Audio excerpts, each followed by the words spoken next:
My father. Yes, he was. He was my stepfather, but he was always my father.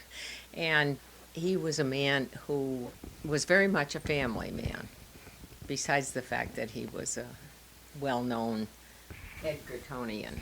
And I remember him as a man who made terrific American chop suey, especially when my mother was away, and prune and apricot pie.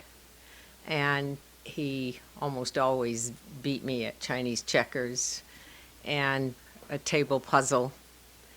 He would love to do that, walk by and just pick something up and put it in the right place, which frustrated a very young stepdaughter that he had.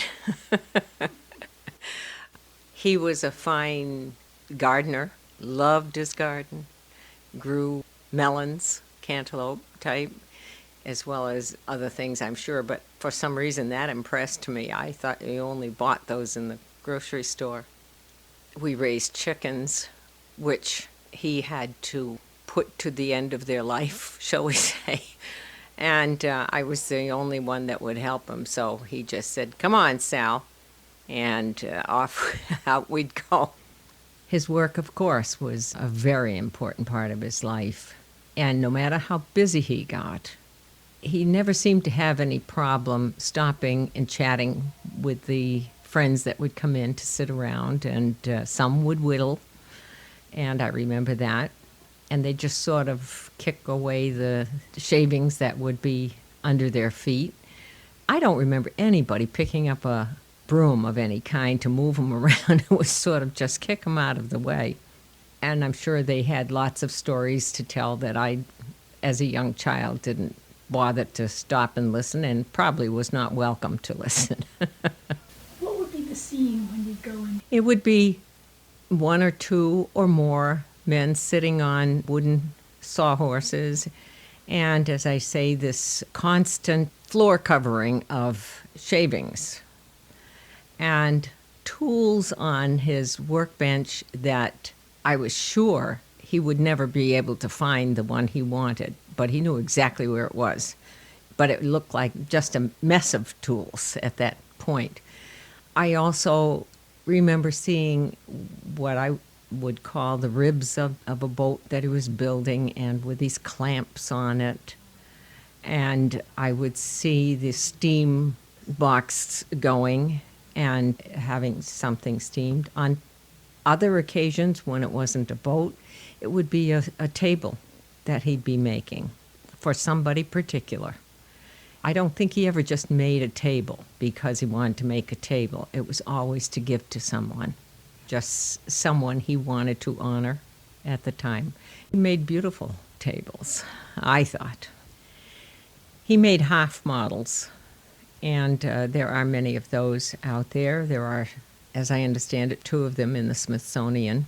And his work was his joy, obviously.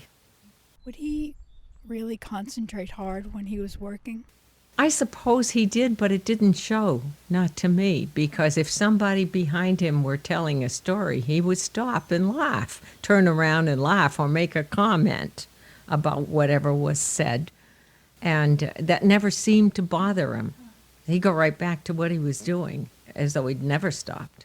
He knew he had to do such and such for this particular little problem, and he would work at it, but that didn't mean that he didn't know the story that was being told and couldn't get something out of that. He could just turn and enjoy that story and go back to enjoying what he was doing. He would never think that what he did was very special. It just wouldn't have been him. It would be ordinary, because this is what he wanted to do and this is what he's doing. And he enjoyed people. No question in my mind, he enjoyed people. Having people around. One of the things that Dad always did every year had a clam bake.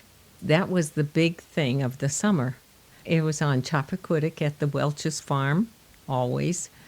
And they were very generous about that. Dad would get his friends, and they'd go out and collect the rockweed, seaweed that would go into making the pit. The pit would be prepared and so forth, and somebody bring the clams, and somebody went out lobstering, and someone else would bake something.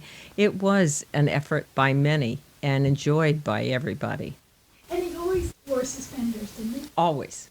Yeah, he had the same type of clothing on every day. He had what we'd call a chambray shirt, always buttoned right up to the top, never opened. I don't know why.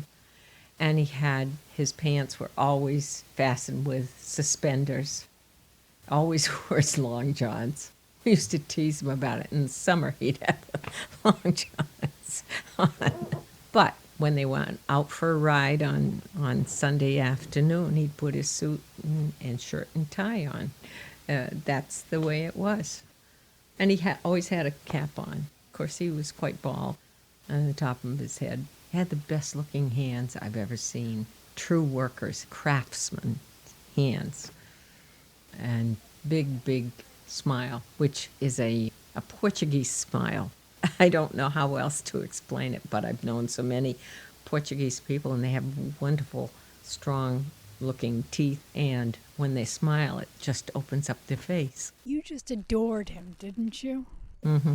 That's right. That's why I feel very fortunate, because I was a long time without a father. And when I think about it, I didn't know how badly off I was. You don't. You're a kid. But as you get older, you look back and you realize, oh, gee, 9 years old is a long time to wait for a father and family situation.